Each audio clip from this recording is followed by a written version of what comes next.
Ada apa antara Amerika, China, dan Jepang? Ya, tentunya di balik semua ini ada pertemuan antara ketiga negara, ya kaitannya dengan kebijakan ekonomi ataupun kondisi keadaan ekonomi mereka saat ini.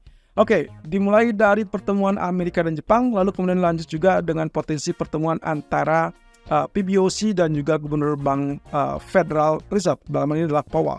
Kita lihat, ini adalah ulasannya. Oke, penggerak market ada dua seperti biasa. Kali ini saya harus menguraikan terlebih dulu terkait dengan kondisi geopolitik. Update terbaru adalah relatif tenang, belum ada eskalasi yang cukup meningkat sehingga kita bisa mengabaikan ini. Dan itu pula sebabnya kenapa US dollar cenderung melemah. Ini kaitannya dengan tingkat permintaan safe haven yang cenderung melemah saat geopolitiknya cenderung reda.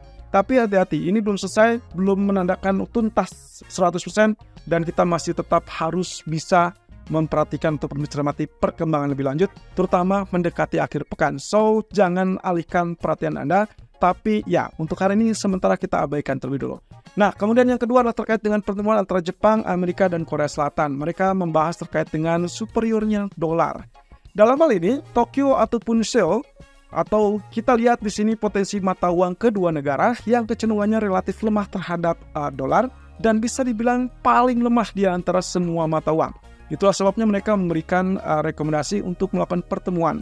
Dan gagasan ini dilanjutkan dengan minta izin kepada Amerika untuk kemungkinan mendengarkan visi mereka ataupun supervisi mereka terkait dengan pelemahan mata uang. Tentunya hal ini bisa mengganggu kestabilan ekonomi mereka.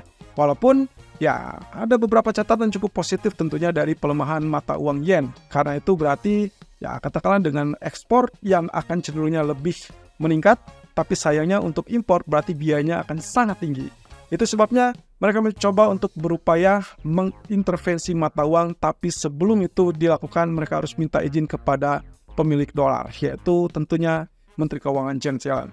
Nah, dari hal ini kita akan coba lihat potensi apakah terjadi atau akan terjadikah yang namanya intervensi dalam waktu dekat apa tidak, terutama untuk USD Japanese Yen. So, hati-hati karena USD Japanese Yen saat ini bertahan di teritori 154.30. Sebelumnya sudah sempat mendekati 155 dan waktu itu kita sempat bilang juga hati-hati kalau misalkan tidak ada tindakan yang nyata, maka kita akan melihat kenaikan di atas 152. Well, kita tunggu saja. Apakah dia akan terbenam atau tertekan di bawah 149 lagi kalau memang ada intervensi, atau justru terbang ke 155 atau bahkan 156. Di sisi lain, press conference dari PBOC pagi tadi sudah rilis, atau lebih tepatnya di jam 1 siang.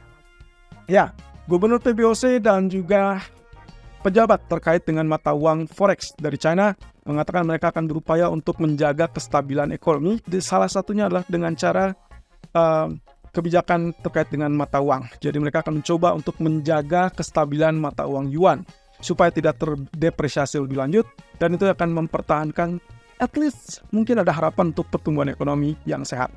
Nah, satu sisi saya sih agak riskan dengan potensi yang berikutnya akan terjadi terkait dengan global equity.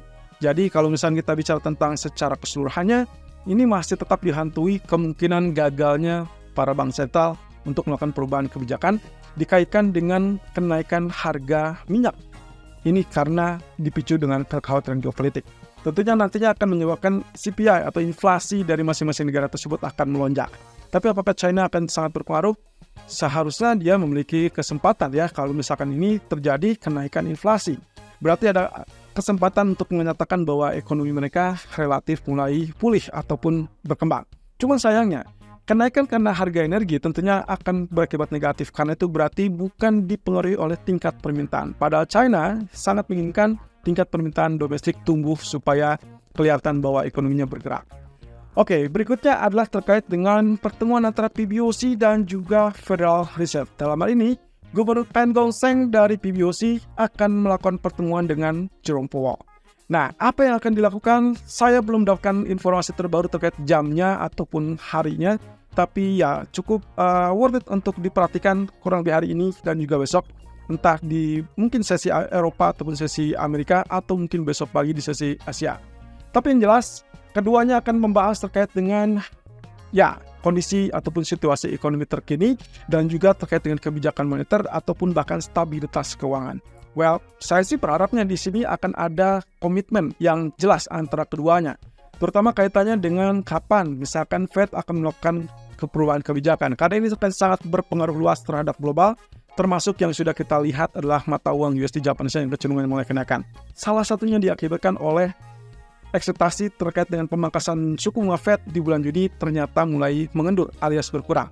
Well, ini berarti mungkin saja Gubernur PBOC memiliki hal ataupun rencana yang sama, mencoba meyakinkan diri apa yang harusnya dilakukan dan apa yang bisa dilakukan oleh PBOC untuk menopang ekonomi mereka. Ya, setidaknya berguru kepada Jerome Powell supaya ada pertumbuhan ekonomi yang cukup jelas. Di satu sisi, kita juga melihat ada pernyataan dari Bank Sentral dalam ini Gubernur BOE dan juga Presiden ECB.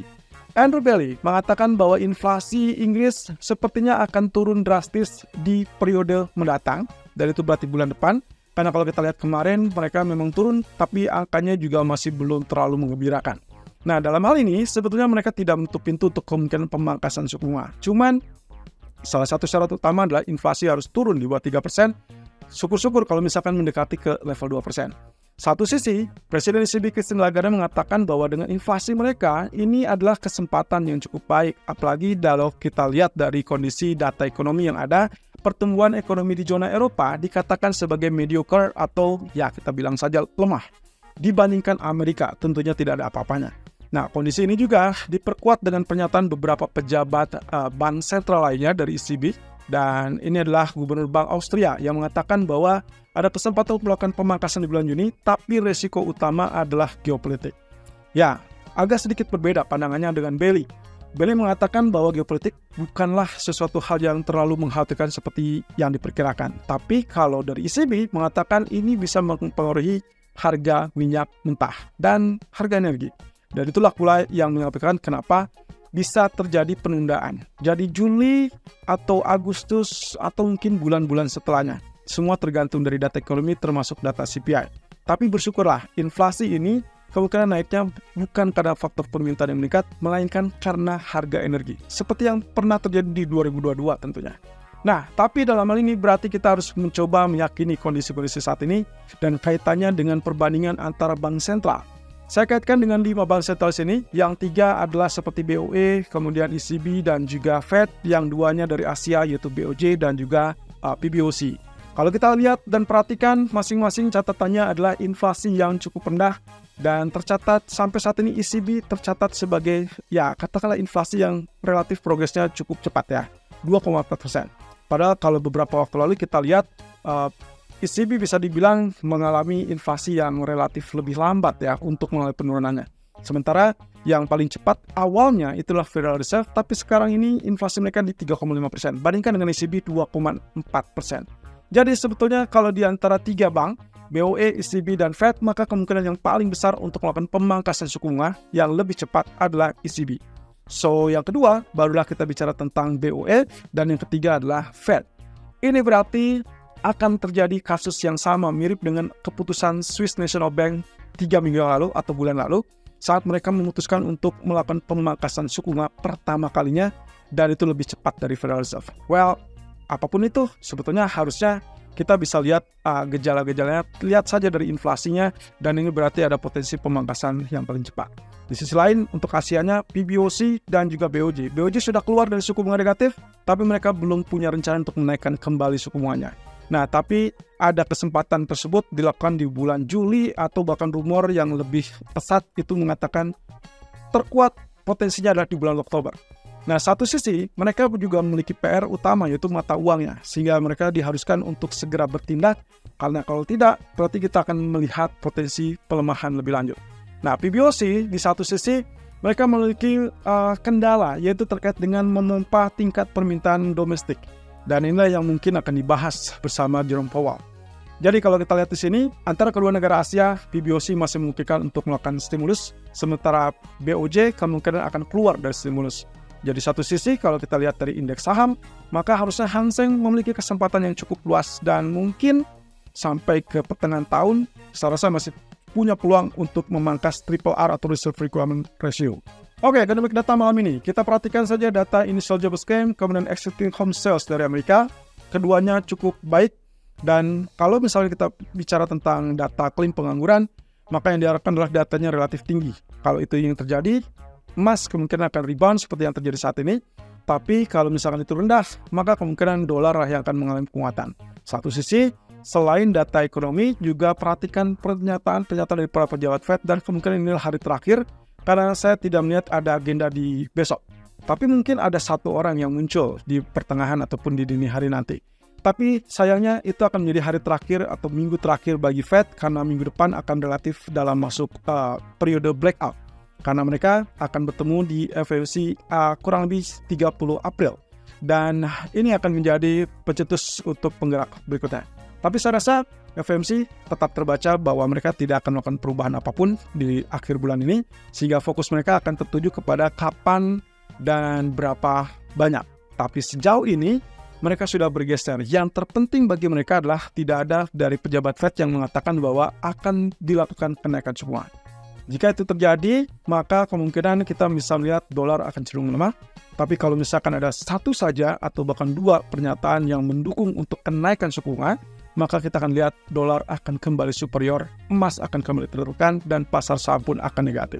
Oke, sisa data ekonomi adalah inflasi Jepang besok, dan juga pernyataan-pernyataan dari bank sentral atau bunga bank sentral, dan juga kondisi geopolitik. Tolong perhatikan perkembangan lebih lanjut, terutama mendekati akhir pekan.